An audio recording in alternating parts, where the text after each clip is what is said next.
चंद्रयान 3 के बाद क्या चांद पर रहेगा इंसान? सन 1969 में जब अमेरिका के एस्ट्रोनॉट नील आर्मस्ट्रॉन्ग ने पहली बार चांद की सतह पर कदम रखा था, तब से चांद पर इंसानी बस्ती बनाने का विचार इंसानों के जहन पर जगा था। भविष्य में अगर ऐसा हो गया तो क्या होगा?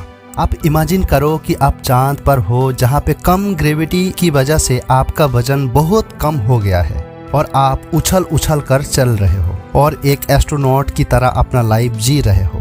तो ये इमेजिन करना भी मानो आसमान से तारे तोड़ने का समान है ना? पर हाँ, चांद पर रहना इससे बिल्कुल अलग होगा। आज से 5 दशक पहले अपोलो अभियान के बाद इंसानों के जहन पर चांद पर इंसानी बस्ती बनाने का विचार तो आया था, लेकिन ये अभी तक विज्ञान के कल्पित कथाओं का विषय बना हुआ है। दोस्तों, 23 अगस्त 2023 वाला दिन शाम के 6:04 पर हमारा चंद्रयान 3 चांद के साउथ पोल पर सफलतापूर्वक लैंड करने के बाद बहुत सारे चीजों का पता लगाया है और ये भी पता लगाया है कि चांद पर ऑक्सीजन मौजूद है। चंद्रयान 3 का इस खोज के बाद से ही चांद पर इंसानी बस्ती बनाने का विचार और प्रबल हो गया है। अब दुनिया का हर इंसान ये जानना चाहता है कि अगर भविष्य में चांद पर इंसानी बस्ती बनती है तो वहाँ पे जीवन कैसा होगा। आपके मन में भी ये सवाल आता होगा कि धरती पे रहने वाला इंसान आखिर चांद पर रहेगा कैसे और चांद पर इंसानी बस्ती आखिर कैसे बनाया जाएगा। इन सारे सवालों का जवाब जानने के लिए वीडियो को अंत तक जरूर देखें और चैनल को सब्सक्राइब करके नोटिफिकेशन बेल को जरूर दबाएं। दोस्तों, अमेरिका के स्पेस एजेंसी नासा चांद पर रहने के लिए एक अलग तरीके से काम कर रहा है। 2009 में नासा चांद पर एक ऐसा क्रिएटर यानी गड्ढा खोज लिया था जिसमें इंसानी बस्ती बनाया जा सकेगा और इन गड्ढे के अंदर 17 डिग्री सेल्सियस तापमान होता है और इस तापमान के साथ इंसान बड़ी आसानी से वहां पर रह सकेगा और काम भी कर पाएगा।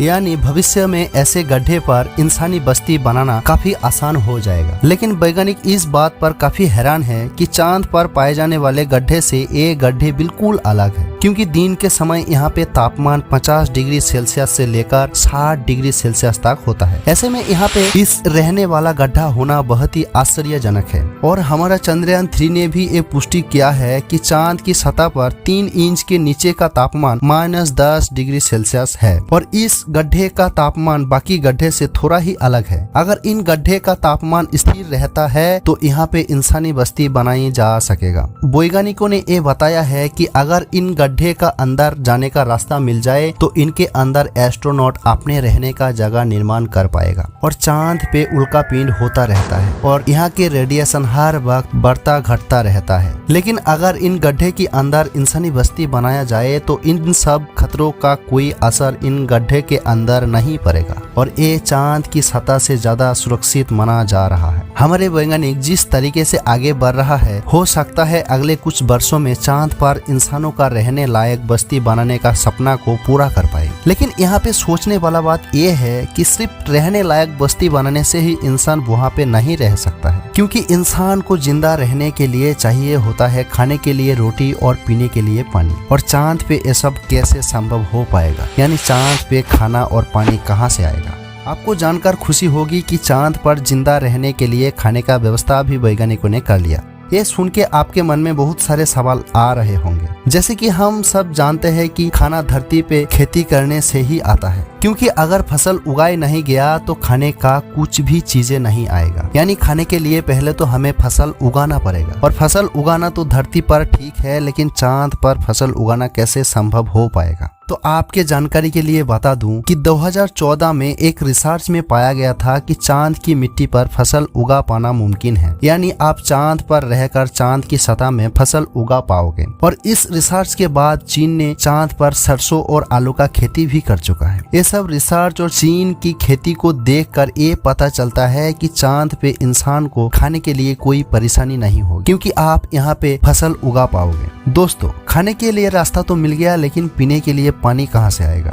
और पानी को धरती से लेकर भी नहीं जा सकेगा क्योंकि इसमें लागत बहुत आएगा। हमारा चंद्रयान 1 2008 में ही ये पुष्टि कर दी थी कि चांद पर पानी मौजूद है और अभी चंद्रयान 3 ने भी ये अच्छी तरीके से पुष्टि कर दी है कि चांद पर पानी मौजूद है, लेकिन ये पानी चांद पे बर्फ के रूप में मौजूद है और हम इस बर्फ को पिघला के पानी बना सकते हैं जिसके माध्यम से हम चांद पे खेती कर पाएंगे और चांद पर हम कुछ ऐसे फसल उगा सकते हैं जो चांद की सतह पर और वहाँ की मौसम पर आसानी से उग जाए और हम उसको खा सके।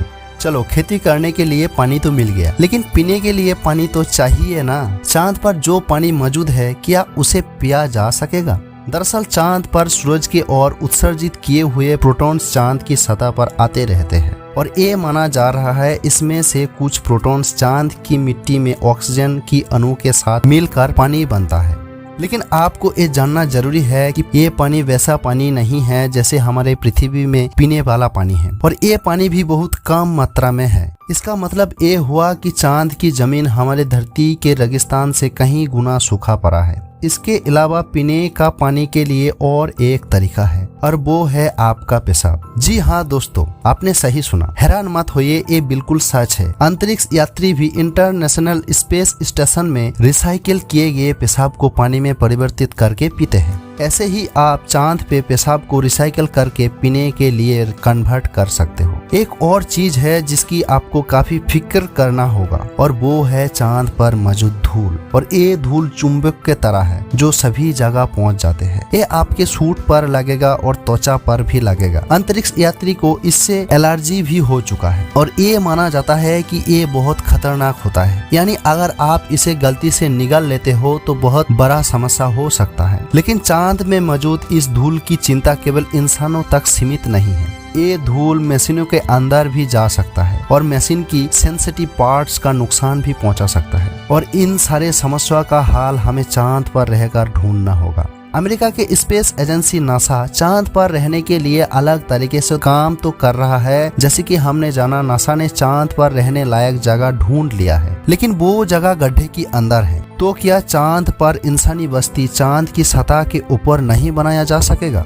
तो इस सवाल का जवाब है जी हाँ, बिल्कुल बनाया जा सकता है। आपके मन में यह सवाल आता होगा कि चांद की सतह के ऊपर आखिर कैसे इंसानी बस्ती बनाया जा सकेगा जहाँ पे हर वक्त उल्का पिंड होता रहता है और इस उल्का पिंड की वजह से इंसानी बस्ती में बहुत नुकसान पहुँच सकता है। तो आखिर ये कैसे संभव हो पाएगा? दोस्तों, आपके जानकारी के लिए बताना चाहूंगा कि चांद की सतह के ऊपर इंसान को रहने के लिए पहले तो हमें एक हैबिटेट की निर्माण करना होगा जिसमें चांद पर होने वाले तापमान के परिवर्तन का हम पर कोई असर ना पड़े और अगर कोई उल्का पिंड हो तो उससे आपका कोई नुकसान ना हो। आप में से ज्यादातर लोग ये सोचते होंगे कि आखिर हैबिटेट क्या है, तो इसका जवाब है चांद का घर। यानी चांद की सतह पर जो घर बनाया जाएगा उसे हम हैबिटेट कहेंगे। आपके फोन के स्क्रीन में जो तस्वीर आप देख रहे हो वो चांद पे बनने वाला घर यानी हैबिटेट कुछ ऐसे होंगे जिसमें इंसान के रहने के लिए वो हर सुविधा उपलब्ध होंगे जो पृथ्वी में मौजूद घर में होते हैं, जो कि इस घर की ऊपरी आवरण बहुत मजबूती से दिया जाएगा जिसे उल्का पिंड और बाहरी तापमान का अंदर कोई असर ना पड़े। हमने तो देखा कि चांद पर वो तमाम चीजें तैयार किया जा सकेगा जो इंसान को जीवित रहने के लिए चाहिए होता है, जैसे कि रहने के लिए घर जिसको हम हैबिटेट के रूप में जान चुके हैं, खाने के लिए रोटी, ये भी हमने जाना है कि चांद पर फसल उगा पाना मुमकिन है, और पीने के लिए पानी, इसको भी हमने जान लिया है। ये सब तो ठीक है कि चांद पर ये सब हो सकेगा, लेकिन ये सब मुमकिन बनाने के लिए पहले तो हमें चांद पर पहुंचना होगा।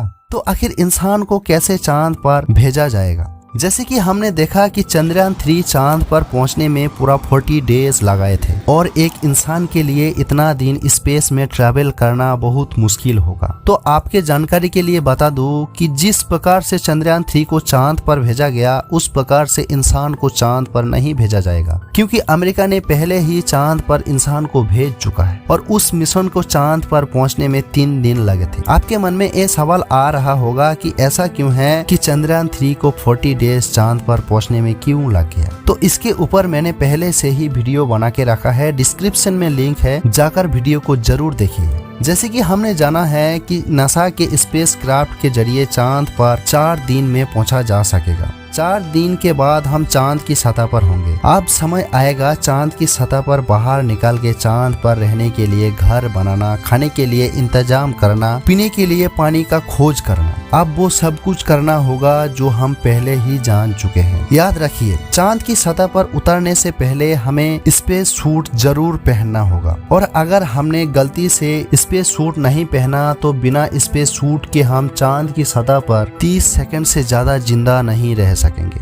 अगर कोई इंसान चांद की सतह पर बिना स्पेस सूट और उपकरणों के साथ उतरता है तो वैज्ञानिकों ने कहा है कि उनका जिंदा रहने का उम्मीद बिल्कुल ना के बराबर है। चांद पर रात के समय काफी ठंड होता है। ये तापमान -180 डिग्री सेल्सियस तक गिर जाता है। इसलिए अगर आप रात के समय चांद पर उतरते हो तो तुरंत आपका मौत नहीं होगा, क्योंकि कोई भी नॉर्मल इंसान इस ठंड को 20 से 30 सेकंड तक झेल सकता है। चांद पर बिना स्पेस सूट के जाने पर उल्कापिंड से भी आपका मौत हो सकता है। चांद का ग्रेविटी कम होने के वजह से यहाँ वायुमंडल भी मौजूद नहीं है, और चांद पे वायुमंडल ना होने के वजह से यहाँ उल्कापिंड होते रहते हैं, और इससे भी आपका मौत हो सकता है। यानी आप चांद पर खड़े हो और पता नहीं कब एक बड़ा पत्थर आसमान से आकर आपसे टकरा जाए और आपका मौत वहीं पर हो जाए। यही वजह है चांद पर बड़े बड़े गड्ढों की। धरती से देखने पर चांद पे जो काले धब्बे दिखाई पड़ता है, असल में वो धब्बा नहीं, वो गड्ढा है जहाँ पर सूरज की किरणें नहीं पहुँच पाते हैं। इसी वजह से वो काले धब्बा जैसा दिखता है। ये सब कुछ देखने के बाद हमें ये पता चला कि अगर चांद पे रहना है तो बाहर निकलने के लिए हमें स्पेस सूट जरूर पहनना होगा, और हमें वो तमाम चीजों का ध्यान रखना होगा जैसे हमारा कोई नुकसान ना पहुंचे। दोस्तों, अगर भविष्य में कभी चांद पर इंसानी बस्ती बनती है तो क्या आप चांद पर जाना चाहोगे? कमेंट करके जरूर बताना, और इस वीडियो को अपने दोस्तों के साथ शेयर जरूर करें। और आपने अगर अभी तक चैनल को सब्सक्राइब नहीं किया है तो चैनल को सब्सक्राइब करके नोटिफिकेशन बेल को जरूर दबाइए, और इस वीडियो को अच्छा लगे तो एक लाइक जरूर करना। वीडियो को अंत तक देखने के लिए धन्यवाद। मिलते हैं अगले वीडियो में, तब तक के लिए नमस्कार।